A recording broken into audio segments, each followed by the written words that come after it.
अस्सलाम वालेकुम। उम्मीद है आप सब खैरियत से होंगे। तो आज की क्लास के अंदर जो हमारी आज की बेसिकली वीडियो है उसके अंदर हम क्या देखने जा रहे हैं। हमने लास्ट क्लास के अंदर मॉड्यूल्स को डिस्कस कर लिया था, इंपोर्ट एक्सपोर्ट। ठीक है। तो आज हम देखने जा रहे हैं ये तीन टॉपिक जो हमारी आज की क्लास है, जिसके अंदर डी स्ट्रक्चरिंग देखेंगे और उसके साथ साथ इनहेंस ऑब्जेक्ट लिटरल्स क्या होते हैं ये देखेंगे, और उसके बाद आइट्रेशन फॉर ऑफ लूप क्या होता है ये देखेंगे। ठीक है। तो चलते हैं अपनी स्क्रीन के ऊपर। और सबसे पहले जावास्क्रिप्ट हमने बना लिया है, उसको कनेक्ट कर लिया है। ठीक है। अच्छा, अब सिंपल पहला जो हमारा टॉपिक है वो क्या है, हमारा डी स्ट्रक्चरिंग। ठीक है। तो इसको हम ले लेते हैं डी स्ट्रक्चरिंग। अच्छा, डी स्ट्रक्चरिंग बेसिकली जो है ना आपकी एरे के ऊपर भी काम करती है और ऑब्जेक्ट के ऊपर भी काम करती है। ठीक है। एरे के ऊपर भी काम करती है और ऑब्जेक्ट के ऊपर भी काम करती है। ठीक है। तो पहले ऑब्जेक्ट वाली देखते हैं और एरे वाली भी देखेंगे और देखते हैं कि भाई कौन सी ज़्यादा यूज़ होती है क्या नहीं, वो सब चीज़ें हम आपको बताते हैं। ठीक है। तो सबसे पहले हम देख लें कि जैसे फॉर एग्जाम्पल हम एरे ऑब्जेक्ट बनाते हैं। ठीक है। मैंने इधर बना दिया ऑब्जेक्ट स्टूडेंट इन्फो। ठीक है। Student info. अब मैंने सिंपल यहाँ पे ऑब्जेक्ट बना दिया और सिंपल स्टूडेंट की इन्फो जो मेरे पास है वो क्या है, फर्स्ट नेम मेरे पास है अली। ठीक है। और लास्ट नेम मेरे पास है अहमद। ठीक है। और अहमद की जो ईमेल है, अली की जो ईमेल है वो क्या है यहाँ पे, ali@the rate gmail.com। ठीक है। अच्छा, ये मैंने ऑब्जेक्ट बना लिया। अब आपको होता है कि अगर इस ऑब्जेक्ट की वैल्यूज़ को मुझे गेट करना है तो कैसे करेंगे। सिंपल है, मुझे कौन सा करवाना है, मैं बोला student info dot first name. ठीक है। इसी तरह से लास्ट नेम और इसी तरह से ईमेल। ठीक है। ये बिल्कुल सिंपल है, आपको आता है कि भाई हमने ऑब्जेक्ट बना दिया, ऑब्जेक्ट की वैल्यूज़ गेट कर ली। ठीक है। अच्छा, अब यहाँ पे प्रॉब्लम क्या आई। प्रॉब्लम बेसिकली देखिए, अभी मेरे पास तीन वैल्यूज़ हैं इस ऑब्जेक्ट के अंदर। स्टूडेंट इन्फो के नाम से एक ऑब्जेक्ट है जिसके अंदर तीन वैल्यूज़ हैं। फॉर एग्जाम्पल मान के चलते हैं कि भाई क्योंकि अभी तो हम प्रैक्टिस करें तो तीन है, लेकिन कल को इसके अंदर ऑब्जेक्ट के अंदर वैल्यूज़ हमारे पास 20 भी आ सकती हैं, 40 भी आ सकती हैं ऑब्जेक्ट के अंदर वैल्यूज़। ठीक है। तो हम क्या करेंगे, फॉर एग्जाम्पल बस 40 वैल्यू आ जाए तो हम क्या करेंगे, इसी को इसी तरह से बार बार बार बार बार बार इस तरह से हम लिखते रहेंगे। ठीक है। अगर चीज़ आप नोट करें, जब हम कॉल करते हैं इसको तो एक चीज़ आप नोट करें कि हमारी एक चीज़ है जो बार बार यहाँ पे रिपीट हो रही है, और वो सेम चीज़ वो क्या है भाई, स्टूडेंट इन्फो। ठीक है। आप देख रहे हैं कि स्टूडेंट इन्फो हमारी जो है ये बार बार रिपीट हो रही है। ठीक है। तो क्या तरीका है कि जो चीज़ हमारी बार बार रिपीट हो रही है, क्या उसको हम जो है वो वन टाइम लिख दे और हमारा काम हो जाए। तो बेसिकली जो ES6 है, जो जावास्क्रिप्ट ने हमारी एडवांस जावास्क्रिप्ट ने फीचर निकाला है, वो क्या है कि आप जो है ना सिंपल इसको ऑब्जेक्ट को डी स्ट्रक्चर कर सकते हैं। डी स्ट्रक्चर से मुराद क्या है कि आप जो है उसको क्या करें, सिंपल देखें इसके लिए आपको क्या करना है, सिंपल एक फंक्शन सॉरी वेरिएबल बनाएंगे आप। ठीक है। और आपको डी स्ट्रक्चर किसके लिए करना है, ऑब्जेक्ट के लिए करना है। तो आप सिंपल ऑब्जेक्ट का साइन यहाँ पे देंगे जो हमारा कर्ली ब्रैकेट। ठीक है। और उसके बाद आपको डी स्ट्रक्चर कहाँ से करना है, कौन से ऑब्जेक्ट में से करना है, तो आप उस ऑब्जेक्ट का नाम बता देंगे। तो मैंने बता दिया स्टूडेंट इन्फो। ठीक है। अच्छा, अब एक चीज़ तो ये जो मैंने आपको बताई कि प्रॉब्लम क्या थी कि बार बार अगर 40 वैल्यूज है हमारे पास तो बार बार एक चीज़ हमारी रिपीट हो रही है, वो क्या है, स्टूडेंट इन्फो। अब ये स्टूडेंट इन्फो तो चला अभी इस तरह से, लेकिन कल को हो सकता है या ऐसा भी हो सकता है कि इस स्टूडेंट का ऑब्जेक्ट का नाम बड़ा भी हो सकता है, जैसे कि स्टूडेंट पर्सनल इंफॉर्मेशन।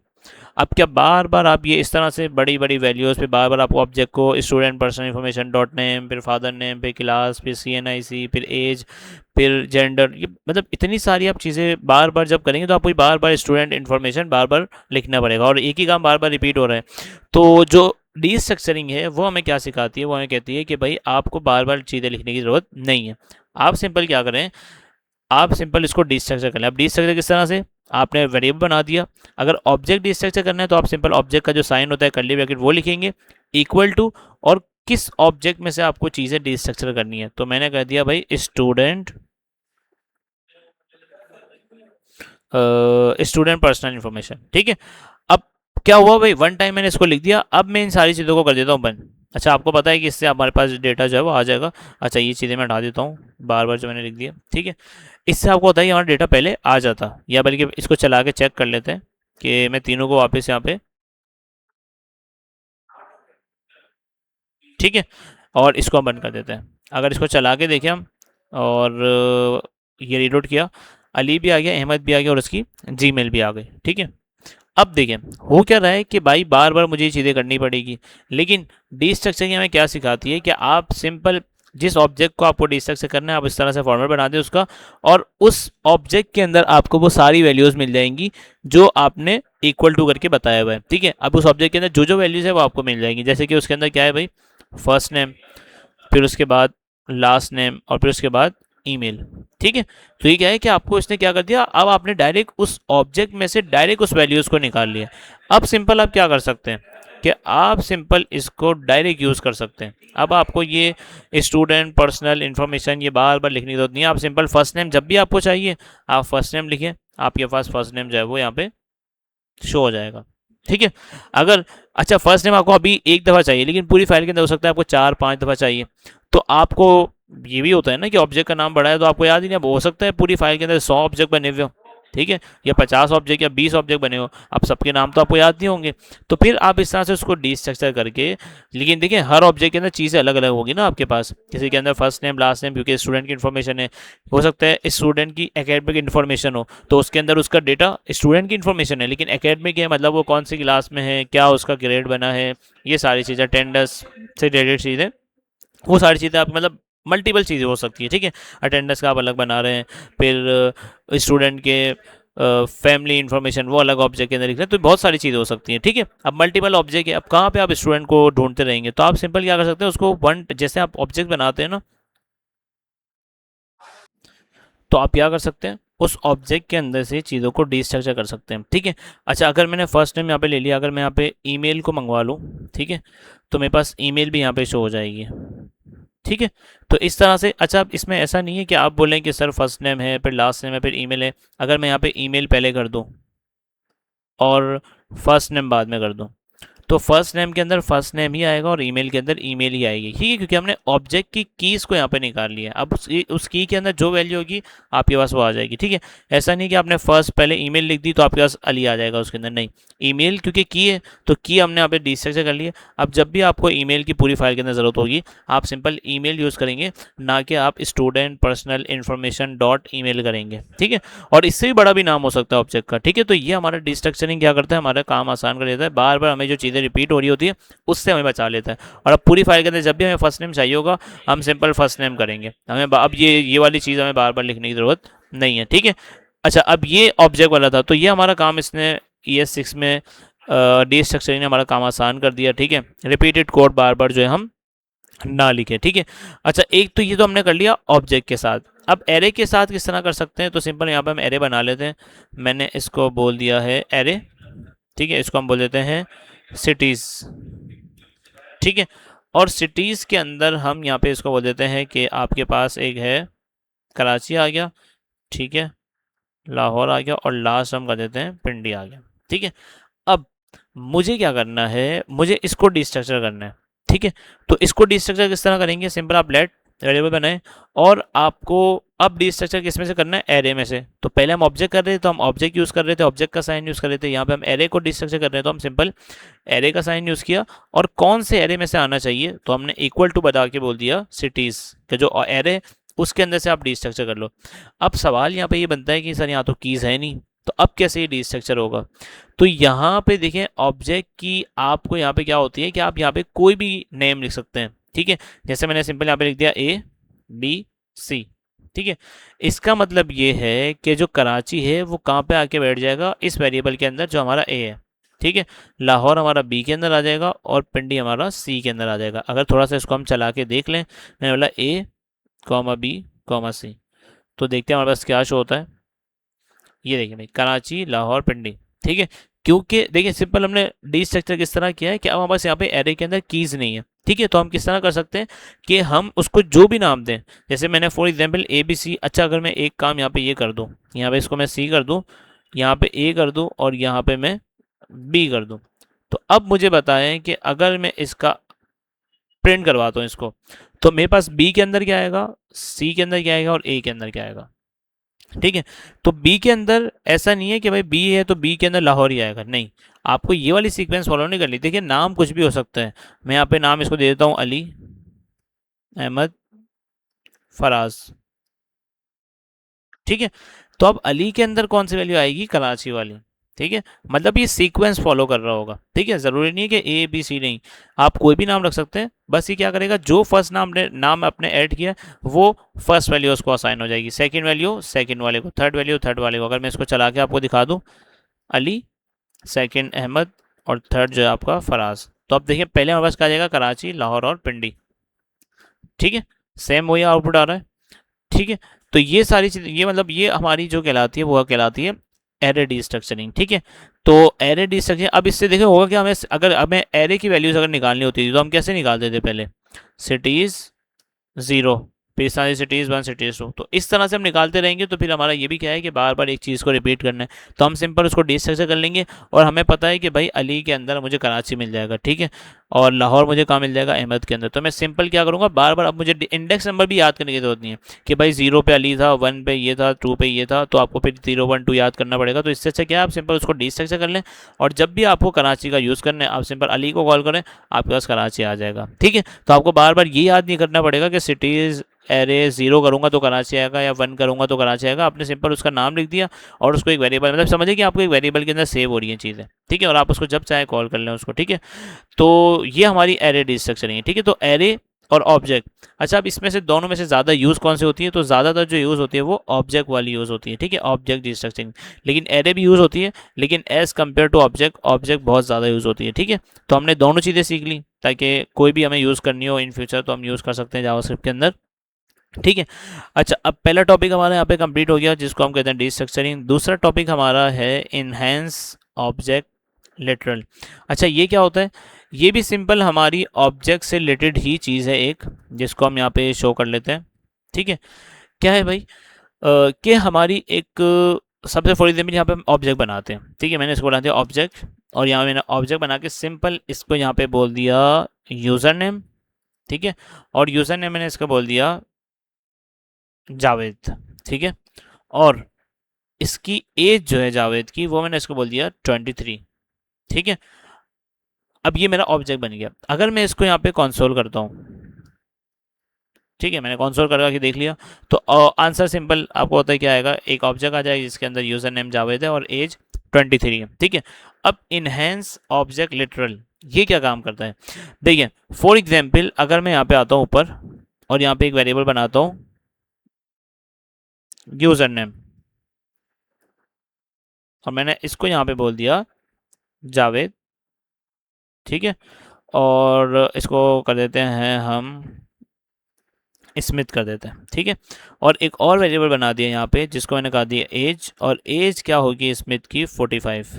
ठीक है, तो अब मैंने क्या कर दिया, दो वेरिएबल बनाए और उनको यहाँ पे ऐड कर दिया। ठीक है, अब सिंपल मैं क्या करूँगा, यहाँ पे मुझे वेरिएबल चाहिए। ठीक है, तो मैं सिंपल मतलब जो भी मैंने नाम चाहिए, तो मैं नाम पहले मैं स्टैटिक था, अब मैं वेरिएबल के अंदर से लेना चाह रहा हूँ, तो मैंने सिंपल उसको यूज़र नेम कर दिया। ठीक है, साथ साथ एज मेरे पास ऊपर ऑलरेडी डिफाइंड है, तो सिंपल यहाँ पे क्या कर दूंगा, ऊपर से मेरे पास एज आ जाए। तो अगर अब मैं इसको ऑब्जेक्ट को चला के देखूँ तो मेरे पास यहाँ पे क्या आ जाएगा, स्मिथ आ गया और एज आ गई। ठीक है, बिल्कुल सिंपल है।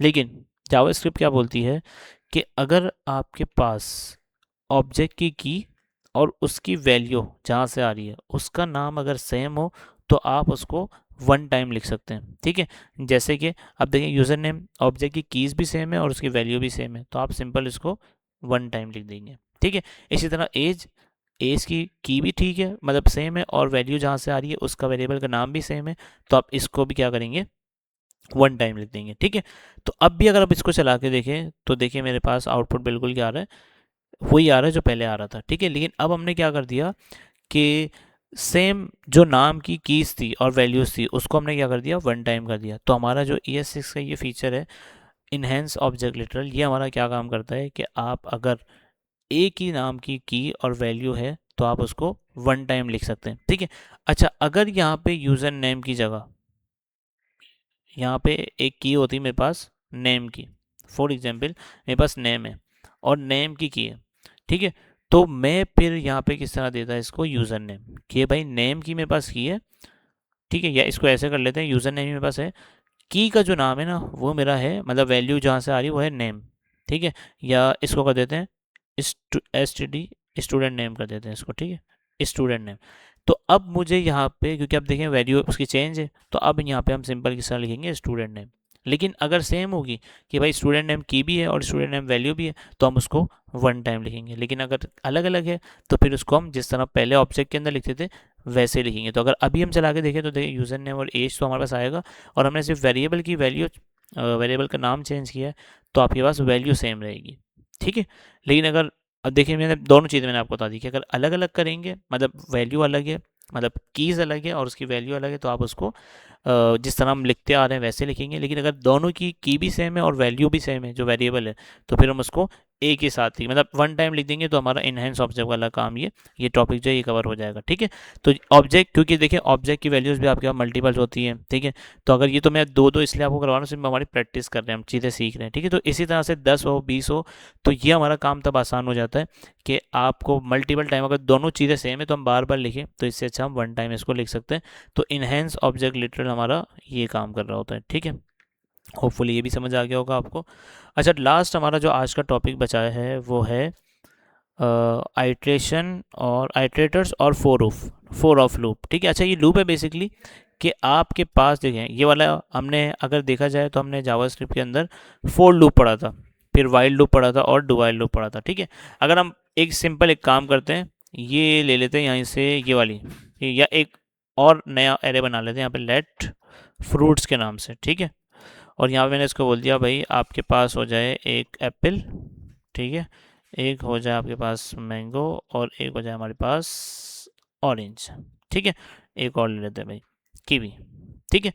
चार हमने क्या ले लिया, फ्रूट्स ले लिए। अब आपको पता है कि एरे के ऊपर आपको पता है लूप चला सकते हैं हम। तो अब तक हम कौन सा लूप यूज़ कर रहे थे, फोर लूप। अगर ये वाला थोड़ा सा हम चला के देख लें, तो इसका सेंटेक्स अगर आप देखने जाए ना थोड़ा सा लेंदी है। जैसे कि सबसे पहले आपको वेरिएबल बनाना पड़ता है, तो आपने वेरिएबल बना दिया, यहाँ पे इसको इक्वल कर दिया 0 के, ठीक है। उसके बाद आपको फिर उसको चेक करना पड़ता है, कंडीशन चेक करने की करती है, और कंडीशन में हम क्या लगाते हैं कि भाई किसकी लेंथ तक हो, फ्रूट्स मतलब उस एरे की लेंथ तक हो, ठीक है। तो फ्रूट्स डॉट लेंथ, फिर थर्ड वैल्यू हम क्या देते हैं उसको, इंक्रीमेंट मतलब आई प्लस प्लस, ठीक है। और जब इसको कंसोल करवाते हैं, तो अगर हमें यहाँ पे चाहिए इसका इंडेक्स, तो हम सिंपल आई करते हैं, तो आपको पता है हमारे पास क्या आ जाता है, इंडेक्स आ जाता है। मतलब 0 1 2 3 मतलब जितने भी एरे के अंदर वैल्यूज होते हैं उसके इंडेक्स नंबर आ जाते हैं, ठीक है। लेकिन अगर मैं यहाँ पे इसकी वैल्यूज चाह रहा हूँ, तो मैं सिंपल इसको बोलूँगा फ्रूट्स एरे और आई। तो ये क्या करेगा, एक एक करके सबकी वैल्यूज यहाँ पे शो करता रहेगा। तो अब इंडेक्स नंबर की जगह मेरे पास वैल्यूज आ जाएंगी उसकी, ठीक है। यहाँ तक हम इससे पहले ES5 के अंदर ये यूज़ करते हुए आ रहे थे। अब ES6 के अंदर ये फोर ऑफ क्या आ गया, फोर ऑफ लूप बेसिक, अच्छा आइट्रेशन इसको बोलते हैं, जो हम आइट्रेट कर रहे हैं ना, एक के बाद एक काम हमारा हो रहा है, इसको हम आइट्रेशन बोलते हैं। फोर ऑफ लूप अब नया आया। अच्छा ये क्या है, ये बोलता है कि आपको ये इतना बड़ा फोर लूप लिखने की जरूरत नहीं है, आप सिंपल क्या करें, फोर ऑफ लूप यूज़ कर लें। अच्छा, फोर ऑफ लूप भी सेम इसी तरह के सेंटेक्स है इसके अंदर, कि आप सिंपल क्या करेंगे, फोर लिख दिया, ब्रैकेट्स और कर्ली ब्रैकेट राउंड ब्रैकेट, ठीक है। अब सबसे पहले यहाँ पे क्या होता है, आपको वेरिएबल बनाते हैं जिस तरह उसमें, इस तरह भी हम बना लेंगे कि लेट, और वेरिएबल का नाम हमने कर दिया फ्रूट, ठीक है। या हम इसको बोल देते हैं आइटम, ठीक है। और आइटम के बाद अब यहाँ पे हम लगाएंगे ऑफ, ठीक है। ऑफ मतलब ये लूप ऑफ वाला है, और किस मतलब कौन से आइटम में से, मतलब कौन सा एरे है जहाँ से हमें वैल्यू चाहिए। देखिए हमने वेरिएबल तो बना लिया, ठीक है। वेरिएबल ये क्या करेगा, आपकी उस वैल्यूज़ को सेव करेगा, मतलब लूप चलाएगा और उसके अंदर सेव करेगा। जैसे हम आई के अंदर वेरिएबल बनाते हैं और उसके अंदर लूप चलता है और आई के अंदर वैल्यू सेव होती है। सेम इसी तरह से हमारा आइटम हमने वेरिएबल बना दिया और फोर मतलब ऑफ यूज़ किया, और उसके साथ हम इसको बता देते हैं कि भाई कौन से एरे के ऊपर आपको लूप चलाना है। तो हमारा लूप कौन सा है, फ्रूट्स का, ठीक है। अब सिंपल हमें क्या करना है, यहाँ पे कंसोल करना है, और कंसोल किसको करेंगे, जहाँ पे हमने वैल्यूज सेव करवाई है, और सेव कहाँ करवाई है हमने, आइटम के अंदर, ठीक है। तो मैं सिंपल इसको बोलता हूँ आइटम। देखिए कोड मेरा बंद है। अगर मैं इसको चला के आप देखें थोड़ा सा हम, तो देखें जैसे मैंने रिलोड किया है मेरे पास देखें वही चीज़ें आ गई जो हम फोर लूप से कर लेते थे। लेकिन आपने डिफरेंस देखा यहाँ पे क्या है कि ये कोड थोड़ा सा लेंथी था, इसके अंदर मतलब लेंथ भी चेक करनी है, फिर उसको प्लस प्लस भी करवाना है, फिर सब ये चीज़ें, ठीक है। और बाय डिफॉल्ट अगर हम आई प्रिंट करते हैं तो हमें सिंपल क्या मिलता है, सिंपल हमें इंडेक्स मिलता है। लेकिन यहाँ पे देखिए क्या हो रहा है, एक तो सेंटेक्स शॉर्ट हो गया, दूसरा, आपकी ये वाली टेंशन खत्म होगी कि मुझे उसके साथ लेंथ लगानी पड़ेगी, मतलब ये फोर ऑफ लूप आपका खुद ही लेंथ चेक कर लेता है, देखिए कि जितनी लेंथ होगी वो खुद ही चला देगा लूप, ठीक है। और थर्ड चीज़ ये कि आपको इंक्रीमेंट यहाँ पे करने की जरूरत नहीं है, ये खुद ब खुद, मतलब ऐसा फोर लूप इन्होंने मतलब एडवांस फीचर के अंदर ऐसी चीज़ ऐड कर दी कि अब आपको ये इंक्रीमेंट आई प्लस प्लस लेंथ देने की, कंडीशन चेक करने की जरूरत नहीं है, जितनी वैल्यूज़ होंगी वो आपको यहाँ पे शो हो जाएंगी। और कहाँ पे सेव करवा रहे हैं हम, आइटम के अंदर। अच्छा, अब एक सवाल यहाँ पे ये बनता है कि सर अगर हमें इंडेक्स चाहिए तो वो कैसे आएगा। तो अगर आपको इंडेक्स चाहिए, जैसे ये अगर आपको इंडेक्स चाहिए तो आप सिंपल इसको कॉपी कर लेता हूँ मैं, और अगर आपको इंडेक्स नंबर चाहिए तो सिंपल आप उसके लिए ऑफ की जगह इन लगा देंगे, ठीक है, कि भाई इसके अंदर से मुझे जो इसकी वैल्यूज़ है ना वो ला दो। अगर हम यहाँ पे चला के देखें तो यहाँ पे देखें बस क्या आ रहा है भाई, 0 1 2 3 4 1 2 3। अगर मैं इसको बंद भी कर दूँ, अच्छा एक काम करते हैं, इसको बंद कर दें और इसको मैं यहाँ पे बोल देता हूँ फॉर वैल्यूज़, ठीक है, और इसको हम बोल देते हैं फॉर इंडेक्स नंबर, ठीक है। तो अगर आपको इंडेक्स नंबर चाहिए इस लूप में से तो आप इन यूज कर लेंगे, और अगर वैल्यूज चाहिए आपको डायरेक्ट एरे की तो आपको ऑफ डायरेक्ट लगा देना है, ठीक है। तो ये फोर ऑफ लूप हमारा क्या काम करता है कि आप सिंपल आइट्रेशन कर सकते हैं फोर ऑफ के थ्रू। आपके काम देखिए दो तीन काम आपके ईजी हो गए। सबसे पहला काम देखिए क्या हो गया, सेंटेक्स कम हो गया आपका, ये शॉर्ट सेंटेक्स है और ईजी भी है, समझने में भी ईजी है, ठीक है। सेकंड चीज़, वेरिएबल आप उसमें ही बनाते हैं, वेरिएबल आप इसमें बनाते हैं, यहाँ पे आपको कंडीशन चेक करने की जरूरत नहीं है कि भाई कहाँ तक चले, आपने बस उसको एरे बता दिया, ये खुद ही चेक कर लेगा कि एरे 3 है, 4 है, 5 है, जिसकी जितनी उसकी लेंथ है वहाँ तक आपकी चलाएगा। और अब आपको आई प्लस प्लस करने की जरूरत नहीं है, मतलब सेंटेक्स भी शॉर्ट हो गया आपका और सारे काम खुद दिख रहा है। और बाय डिफ़ॉल्ट अगर आप देखने जाएँ तो बाय डिफ़ॉल्ट आई के अंदर हमें यहाँ पे क्या मिलता था, इंडेक्स मिलते थे। लेकिन यहाँ पे क्या करता है ये, यहाँ पे फिर हमें इस तरह से एरे बनानी पड़ती थी, फिर उसके अंदर हमें आई रखना पड़ता था, तब जाके उसकी वैल्यू मिली। यहाँ पे डायरेक्ट ये जो है ना आपको वैल्यूज़ दे रहा है। लेकिन उसने दूसरा भी तरीका आपको दे दिया कि अगर आपको इंडेक्स चाहिए तो आप सिंपल इन वाला फोर लूप यूज़ कर लें जो फोर ऑफ और फोर इन है, तो इससे आपको उसका इंडेक्स नंबर मिल जाएगा, ठीक है। तो अगर हम इसको चला के देख लें तो देखिए बस इंडेक्स नंबर आ गए, जितने भी लूप मतलब उसके अंदर वैल्यूज़ होंगी। अगर मैं वैल्यूज़ एक और ऐड कर देता हूँ, जैसे मैंने यहाँ पे ऐड कर दिया है बनाना, ठीक है, तो देखिए अब मेरे पास यहाँ पे कितने आने चाहिए, 4 भी आना चाहिए। तो अब देखिए मुझे उसको लेंथ बताने की जरूरत नहीं है, बार बार उसने मतलब खुद ही लेंथ चेक की और खुद ही चला दिया, ठीक है।